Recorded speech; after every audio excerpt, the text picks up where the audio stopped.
প্ৰিয়সকল, বাইবেলৰ প্ৰাৰ্থনাৰ বিষয়ে মই আপোনালোকক কৈ আছোঁ।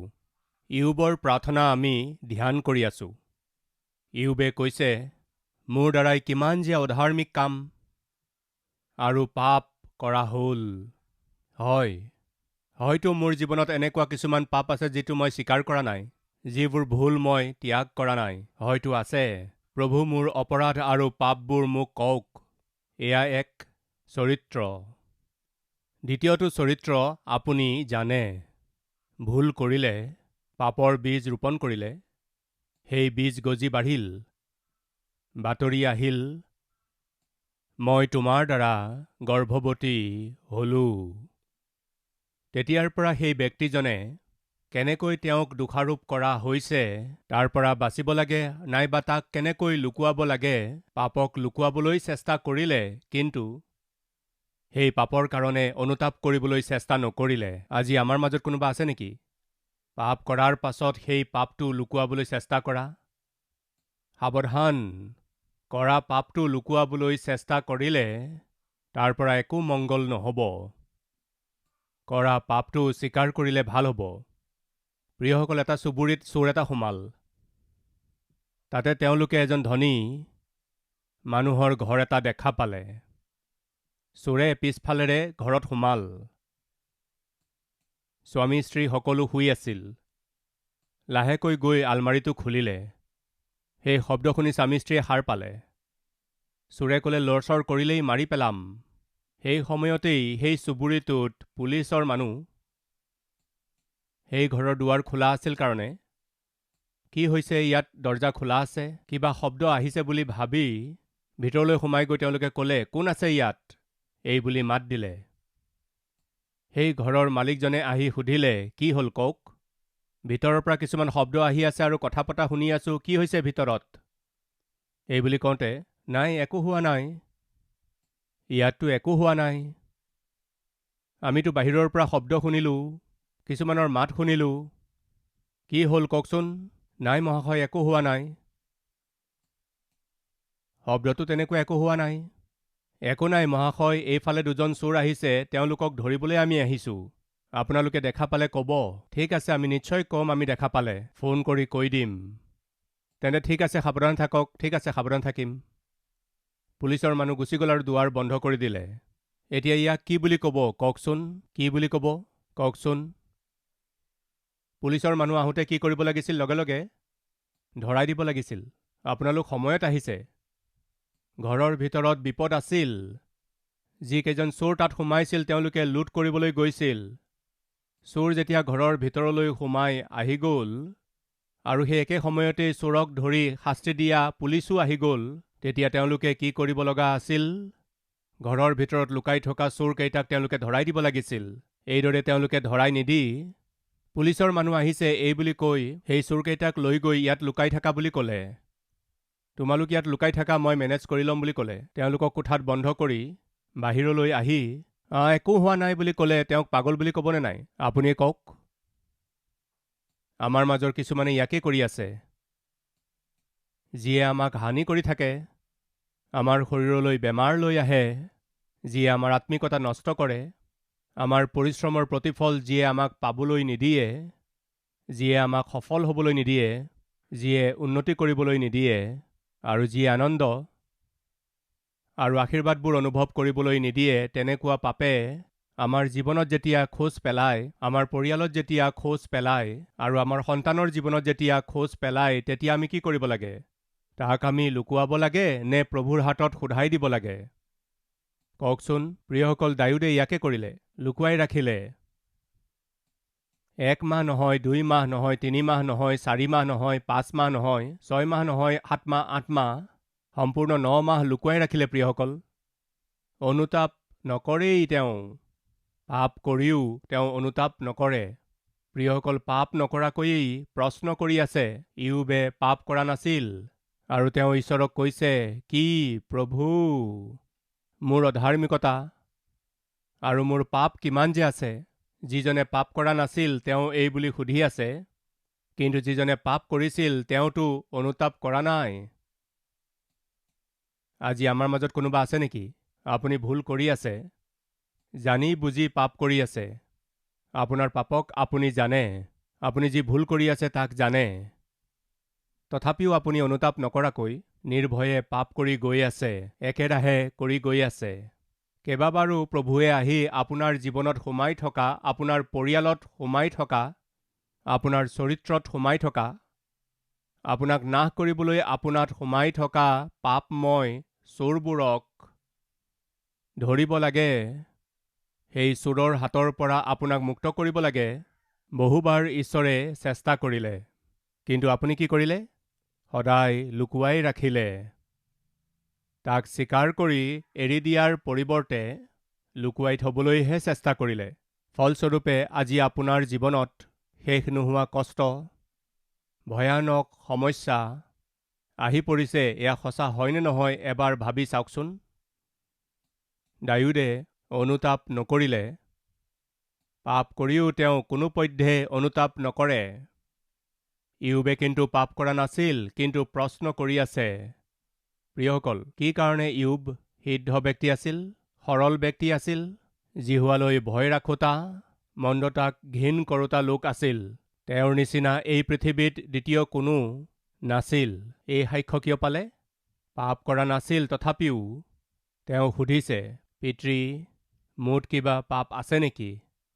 প্ৰিয়সকল, আপুনি সিদ্ধ জীৱন যাপন কৰিব বিচাৰেনে? ধাৰ্মিক জীৱন যাপন কৰিব বিচাৰেনে?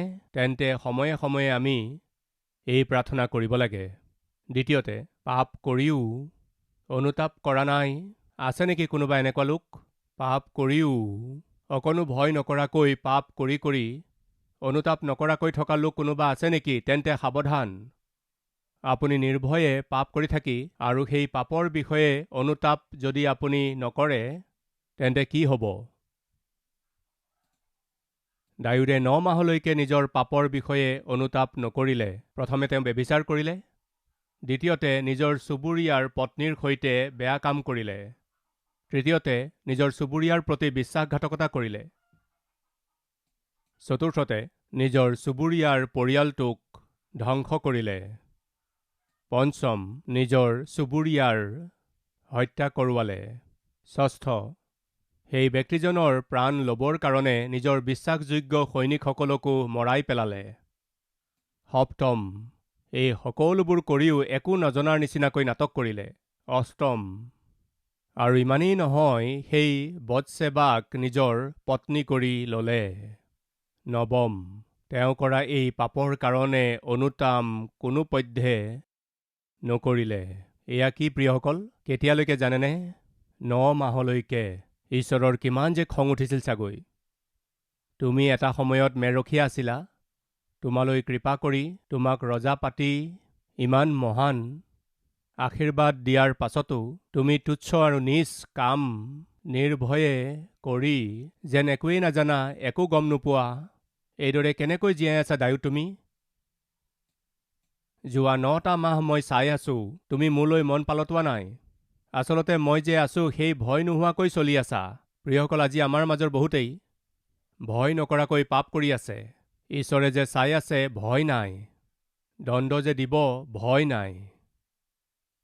তেওঁ যে শাস্তি দিব, ভয় নাই।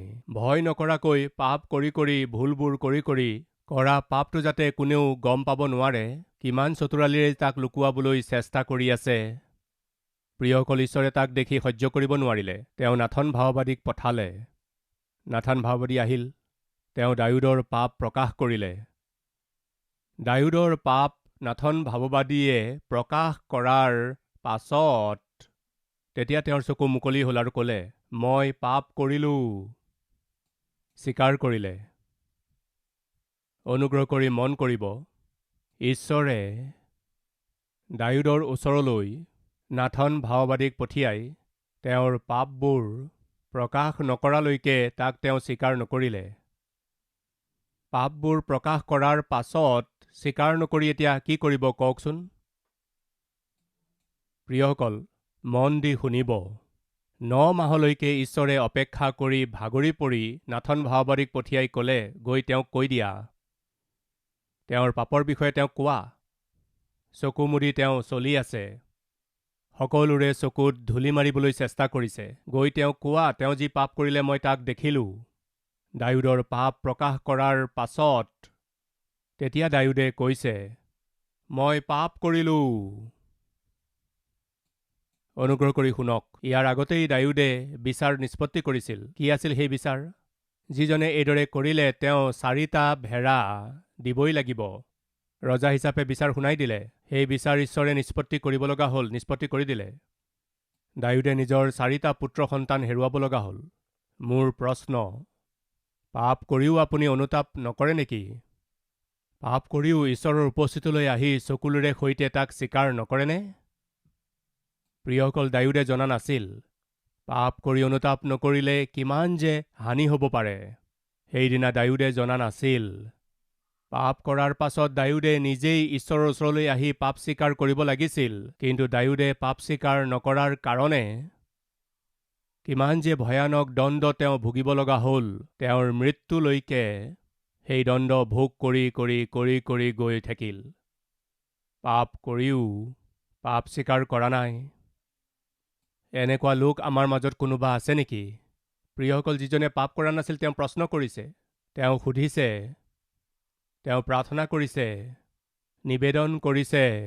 কিন্তু যিজনে পাপ কৰিছে তেওঁ অনুতাপ কিয় কৰা নাই? প্ৰিয়সকল, কিমান যে পাৰ্থক্য দায়ুদ আৰু ইয়ুবৰ মাজত। তৃতীয়, নিনবী নগৰলৈ যোৱা বুলি কওঁতে নিনবী নগৰলৈ নগৈ কোনো কেৰেপ নকৰাকৈ তৰ্চিছলৈ গৈ আছিল। সাগৰত ধুমুহা উঠোতেও তেওঁ জনা নাছিল। কি কাৰণে? জাহাজৰ তলৰ খাপলৈ গৈ তেওঁ তাত শুই আছিল। ঈশ্বৰে ক'লে কিবা আৰু তেওঁ কৰি আছিল কিবা। আজি বাক্য শুনা লোকসকলৰ মাজত এনেকুৱা লোক নাই বুলি ক'বনে? ঈশ্বৰে আপোনাক কৈছে কিবা আৰু আপুনি কৰি আছে কিবা। ঈশ্বৰে আপোনাক কৰিবলৈ কিবা কৈছে আৰু আপুনি কৰি আছে কিবা। ঈশ্বৰৰ বাক্য, ঈশ্বৰৰ ইচ্ছা, ঈশ্বৰৰ আঁচনি, তেওঁৰ দৰ্শন আৰু তেওঁৰ উদ্দেশ্যৰ একেবাৰে বিৰুদ্ধে আপুনি চলি আছে। তথাপিও একো নহ'ব বুলি ভাবি আছে। হে সেৱকসকল, শুনি আছেনে? ঈশ্বৰে আপোনাক কি দৰ্শন দিলে? ঈশ্বৰে আপোনাক কিয় মাতিলে? ঈশ্বৰে আপোনাক কোনটো অঞ্চলত পৰিচৰ্যা কৰিবলৈ কৈ আছে আৰু আপুনি কি পৰিচৰ্যা কৰি আছে এবাৰ ভাবকচোন। প্ৰিয় ভাই ভনীসকল, আমাৰ জীৱনত ঈশ্বৰৰ ইচ্ছাৰ বিৰুদ্ধে আমি দৌৰো নাইবা কোনো যাত্ৰা কৰোঁ বা চেষ্টা কৰোঁ, তাৰ সুফল পাবলৈ বৰ টান হ'ব। সাগৰত চাৰিওফালৰ পৰা ঢৌ উঠিছিল, তেওঁ জনা নাছিল। যিজনে ঈশ্বৰৰ ইচ্ছাৰ বিৰুদ্ধে কাৰ্য কৰে তেওঁৰ ওপৰলৈ অহা সেই ভয়ানক দুৰ্ঘটনা যি হ'বলগীয়া আছে তাক তেওঁ জানিব নোৱাৰিব।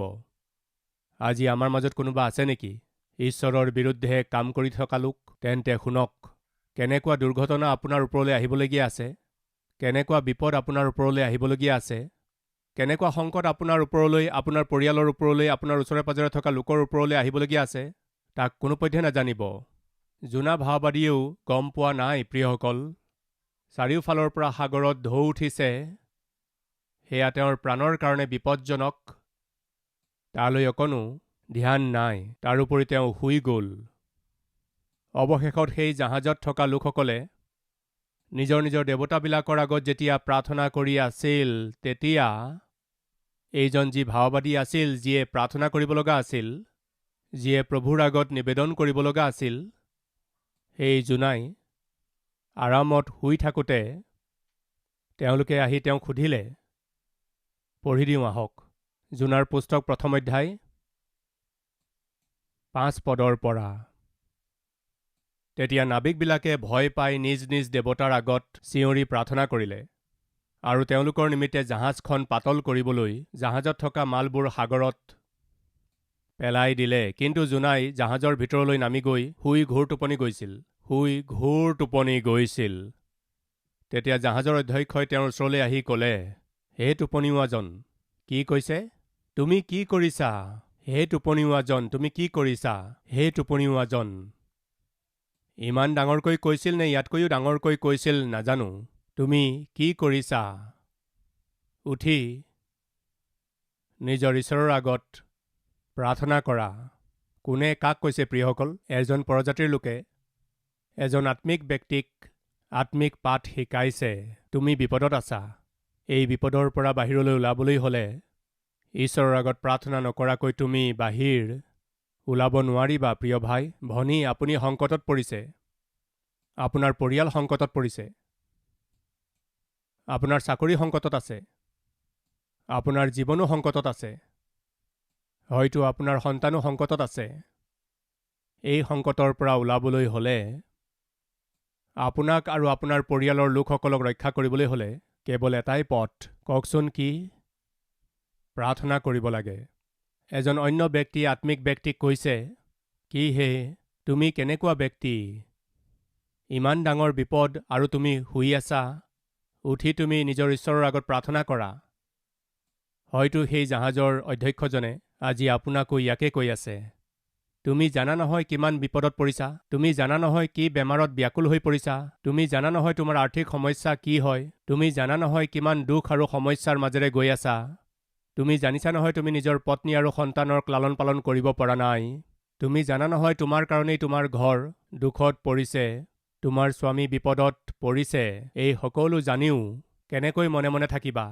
আজি যিবোৰ পৰিস্থিতিত আপুনি ফচি আছে, এই সকলোৰ পৰা ওলাবলৈ হ'লে আপোনাৰ এটাই বাট আছে। কি?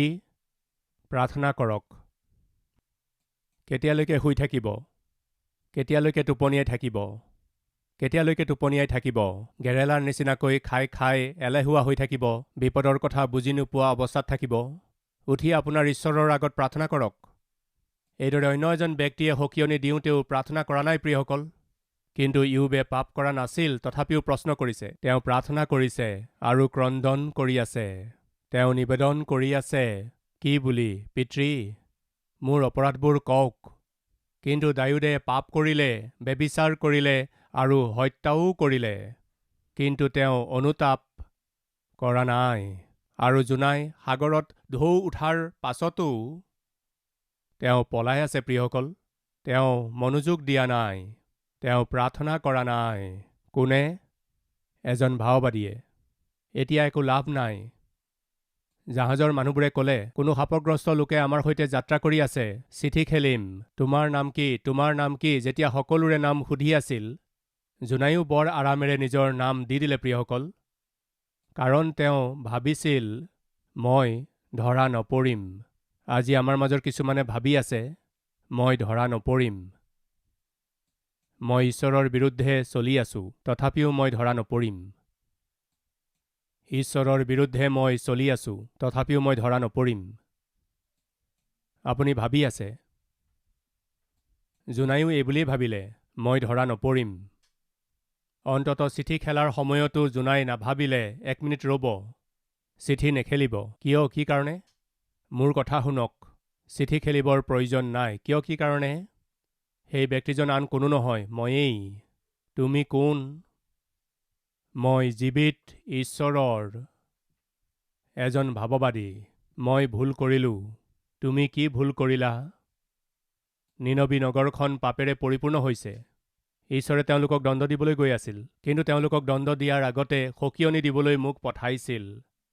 মই তালৈ নগৈ ঈশ্বৰৰ ইচ্ছাৰ বিৰুদ্ধে তৰ্চিছলৈ গৈ আছোঁ।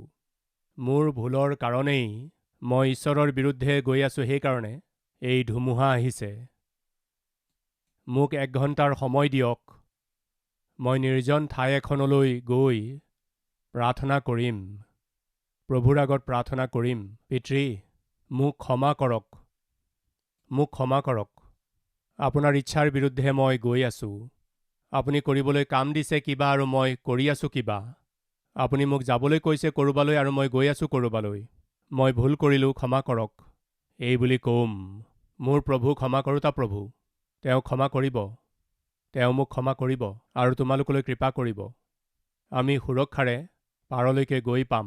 তাৰ পাছত মই উভতি ঈশ্বৰে কোৱা মতে নিনবী নগৰলৈ যাম। মোক 1 ঘণ্টাৰ সময় দিয়ক। প্ৰিয়সকল, এইদৰে তেওঁ কোৱা হ'লে জোনাক সাগৰত পেলাই দিবৰ প্ৰয়োজন নহ'লহেঁতেন। প্ৰিয়সকল, নাথানক পঠোৱাৰ আগতেই দাউদে যদি নিজৰ পাপ স্বীকাৰ কৰিলেহেঁতেন, তেওঁ নিজৰ 4জন পুত্ৰক নেহেৰুৱালেহেঁতেন। প্ৰিয়সকল, ইয়োবে পাপ কৰা নাছিল, কিন্তু প্ৰশ্ন কৰিছে। যিজনে কোনো পাপ কৰা নাছিল, তেওঁ নিবেদন কৰিছে। যিজনে পাপ কৰা নাই, তেওঁ প্ৰভুক সুধিছে, পিতৃ, মোৰ অধৰ্মবোৰ আৰু মোৰ পাপবোৰ মোক কওক। কিন্তু যিজনে পাপ কৰিলে তেওঁ কোনো অনুতাপ কৰা নাই। যিজনক পৰিচৰ্যা কৰিবলৈ পঠিয়াইছিল তেওঁতো তালৈ মনোযোগ কৰা নাই। লোকসকলে চিঠি খেলোঁতে তেওঁ আৰামত বহি আছিল। একো নহ'ব। যেতিয়া সকলোৰে নাম লিখা হৈছিল তেওঁ আৰামেৰে বহি আছিল। চিঠিবোৰ এটা বাকচত ভৰাই তেওঁলোকে হিলাই আছিল। তেওঁ চাই আছিল, মোৰ নাম ইয়াত নোলাব। তেওঁলোকে চিঠি উলিয়ালে, কোনো ভয় নাই। চিঠি মেলি চালে, কোনো ভয় নাই। জোনা, কি হ'ল? তেওঁৰ মুখমণ্ডল একেবাৰে ৰঙা হৈ পৰিল। জোনা কোন? কোন আৰু? এইজনেই। তাক বহুৱাই সুধিলে, তুমি কোন? ক'ৰ পৰা আহিছা? তোমাৰ পৰিচয় কি? তুমি নিজৰ বিষয়ে সকলো কোৱা। এই বুলি সুধিলে তেওঁ সকলোবোৰ কৈ দিলে। প্ৰিয় ভাই ভনীসকল, সেয়া প্ৰয়োজন আছিলনে? অন্য মানুহে এজন ভাৱবাদীক আচলতে তুমি কোন, তুমি কি কাম কৰা, তুমি ক'ৰ পৰা আহিছা, তোমাৰ বংশ কি, এইবোৰ সুধিবৰ প্ৰয়োজন আছিলনে বাৰু কওকচোন? সুধিব লগা হ'ল কাৰণ কি জানেনে? তেওঁ আজ্ঞা পালন কৰা নাছিল। তেওঁ যে ভুল কৰি আছিল তেওঁ জানিছিল, আৰু সেই ভুলটো মই স্বীকাৰ কৰিব লাগে তেনেকুৱা চিন্তা এটাও মনলৈ আহিব নিদিলে। মই জীৱন্ত ঈশ্বৰৰ এজন ভাৱবাদী আৰু মই ঈশ্বৰৰ বিৰুদ্ধে গৈ আছো। তেতিয়া তেওঁলোকে কি ক'লে? এয়া তুমি কি কৰিলা? তুমি এয়া কি কাম কৰিলা? মই ঈশ্বৰৰ এজন ভাৱবাদী এই বুলি কোৱাৰ লগে লগে তেওঁলোকে ভয় খাই গ'ল। এই কথা শুনাৰ লগে লগে ভয় খালে। কিন্তু এই ব্যক্তিজনত ভয় কিয় নাই? চাওঁ আহক।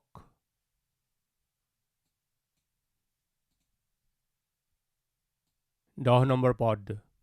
তেতিয়া মানুহবিলাকে অতিশয় ভয় পাই তেওঁক ক'লে, তুমি এইটো কি কৰিলা? কিয়নো তেওঁ যে জিহুৱাৰ সন্মুখৰ পৰা পলাইছিল তাক তেওঁবিলাকে জানিছিল, কাৰণ তেওঁবিলাকক কৈছিল। তেওঁলোকে ভয় খাই গৈছিল। এয়া কি? তুমি জীৱন্ত ঈশ্বৰৰ এজন ভাৱবাদী। ঈশ্বৰৰ এজন ভাৱবাদী হৈও তুমি ঈশ্বৰৰ বিৰুদ্ধে গৈ আছা? তুমি কেনেকুৱা মানুহ? তুমি কিয় এনেকুৱা কাম কৰিলা? তেওঁলোকে ভয় খালে। এতিয়া আমি কি কৰিম? তাৰ পাছত জোনাই এটা ভাল কথা ক'লে। ভুল কৰোঁতা মই, আৰু দণ্ডও ময়েই পাব লাগে। মোৰ কাৰণে তোমালোকে কিয় দণ্ড পাবা? মোক তোমালোকে তুলি সাগৰত পেলাই দিয়া। এয়া প্ৰয়োজন আছিলনে? এয়াকে মই ক'ব বিচাৰিছোঁ। এইবোৰ কৰিবৰ প্ৰয়োজন আছিল জানো? সেইকাৰণে যেতিয়া চিঠি খেলি আছিল ক'ব লাগিছিল, ৰ'বা, ৰাখিব পাৰিলেহেঁতেন। সেই সময়তেই কৈ দিয়া হ'লে ভাল আছিল। প্ৰিয় ভাই আৰু ভনীসকল, 3জন ব্যক্তিৰ বিষয়ে মই ক'লোঁ। প্ৰথম, ক্ৰন্দন কৰি আছে, প্ৰাৰ্থনা কৰি আছে আৰু সুধি আছে। পিতৃ ঈশ্বৰ তাকো কষ্টৰ মাজেৰে গৈ থাকোঁতে, বেমাৰৰ মাজেৰে গৈ থাকোঁতে, সকলোকে হেৰুৱাই, নিজৰ স্বাস্থ্য হেৰুৱায়ো ধাৰ্মিকতা নেহেৰুৱাই কৈছে, মোৰ প্ৰাণ গ'লেও মই নিজৰ ধাৰ্মিকতা নেৰিম, মোৰ সিদ্ধতা মই নেৰিম, মোৰ ঈশ্বৰৰ প্ৰতি থকা মোৰ আস্থাক মই নেৰিম। অতি সুন্দৰ। এই আত্মিকতা কেনেকৈ সম্ভৱ হ'ল জানেনে? ইয়ুব এজন প্ৰাৰ্থনাশীল ব্যক্তি আছিল। আপুনি কিয় এনেকুৱা কৰিলে প্ৰভু? কেতিয়াও সেই বুলি প্ৰশ্ন কৰা নাছিল। কিয় মোৰ এই বেমাৰ আজি হৈ গ'ল? কেতিয়াও এই বুলি প্ৰশ্ন নকৰিলে। কিন্তু কি সুধিলে জানেনে?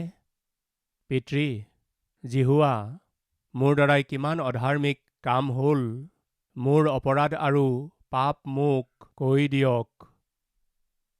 মোৰ জীৱনত মই যি হেৰুৱালেও একো কথা নাই। মই আপোনাৰ দৃষ্টিত সিদ্ধ ব্যক্তি। এই সাক্ষ্য মোৰ জীৱনৰ পৰা দূৰ হ'ব নালাগে। মোৰ সাক্ষ্যক ৰক্ষা কৰিব লাগে। কিমান যে সুন্দৰ কথা। কিমান দিন হ'ল আমাৰ এনেকুৱা প্ৰাৰ্থনা কৰা? পিতৃ, মই এই জগতৰ যি হেৰুৱালেও একো কথা নাই, কিন্তু আপোনাৰ দৃষ্টিত মই সিদ্ধ ব্যক্তি। কিন্তু আপোনাৰ দৃষ্টিত মই এজন সিদ্ধ ব্যক্তি। এনেকুৱা সাক্ষ্য মোৰ জীৱনৰ পৰা দূৰ হ'ব নালাগে। এইদৰে প্ৰাৰ্থনা কৰা কিমান সময় হ'ল? প্ৰিয়সকল, ইয়ুবে পাপ কৰা নাছিল, তথাপিও ক্ৰন্দন কৰিলে। প্ৰাৰ্থনা কৰিলে। ডায়ুদে পাপ কৰিও অনুতাপ নকৰিলে। জোনা পলাই আছিল আৰু বিপদত পৰিও মনোযোগ দিয়া নাই। এই তিনিওজনকে আপোনাৰ আগলৈ আনিলোঁ। নিশ্চয় আজি এই তিনিওজনৰ মাজৰ আমি হয়তো জোনা হৈ আছোঁ, বা ডায়ুদ হৈ আছোঁ, বা ইয়ুব হৈ আছোঁ। প্ৰকাশিত হোৱাৰ পাছত স্বীকাৰ কৰিলে। প্ৰিয়সকল, প্ৰায়ে আমি দেখিছোঁ কিছুমানে মাৰ নোখোৱালৈকে মুখ নেমেলে। ভালদৰে মাৰ খোৱাৰ পাছত ৰ'বা, কি হৈছে? 1 ঘণ্টালৈকে ভালদৰে মাৰ খোৱাৰ পাছত হে ৰ'বা, কৈ আছোঁ। তেতিয়া সকলো কৈ দিয়ে। তেতিয়া তেওঁলোকে কয়, আৰে পাগল, এইবোৰ কন্দা কটা। তুমি আগতেই যদি কান্দিলাহেঁতেন আমাৰ লাঠিবোৰ নাভাঙিলহেঁতেন, তোমাৰ হাত ভৰিৰ হাড়বোৰ নাভাঙিলহেঁতেন। মাৰ নোখোৱালৈকে মই বুজি নাপালোঁ। আছে নেকি আমাৰ মাজত এনেকুৱা? মাৰ নোখোৱালৈকে, হাড়বোৰ নভঙালৈকে, হস্পিটাললৈ গৈ নোপোৱালৈকে মূৰ্খামিৰে চলি থকা, তেন্তে আমি সাৱধান হৈ যাওঁ। বিপদ অহা সত্ত্বেও মন দিয়া নাই, পাপ কৰা সত্ত্বেও পাপ স্বীকাৰ কৰা নাই, পাপ নকৰা সত্ত্বেও ক্ৰন্দন কৰি আছে। এই তিনিওজনৰ ভিতৰত আপুনি কোন? আহক প্ৰাৰ্থনা কৰোঁ।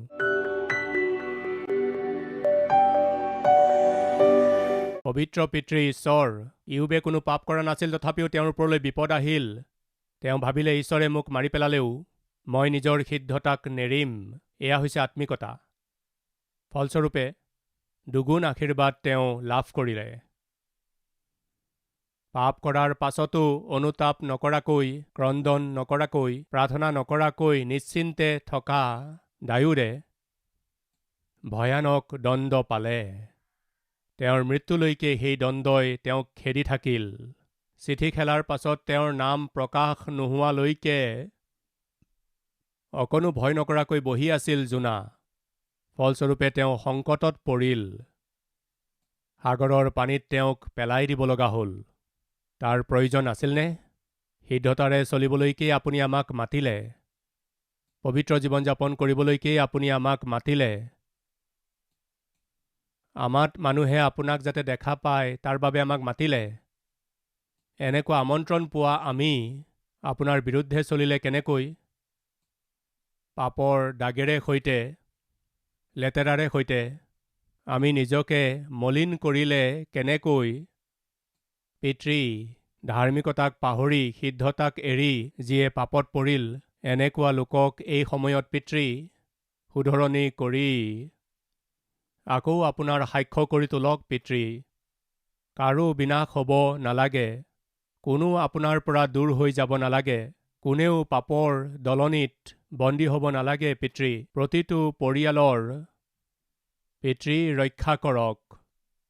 এই কালবাৰী মাত শুনি থকা প্ৰতিজন ভাই আৰু ভনীক, এই কালবাৰী পৰিচৰ্যাক প্ৰেম কৰা প্ৰতিজন স্পনচৰক আৰু এই দিন সেৱকৰ কাৰণে প্ৰাৰ্থনা কৰি থকা প্ৰতিজন প্ৰাৰ্থনা যোদ্ধাক দৰ্শন দিয়ক। যীশুখ্ৰীষ্টৰ নামত এই প্ৰাৰ্থনা মাগিছোঁ পিতৃ। আমেন।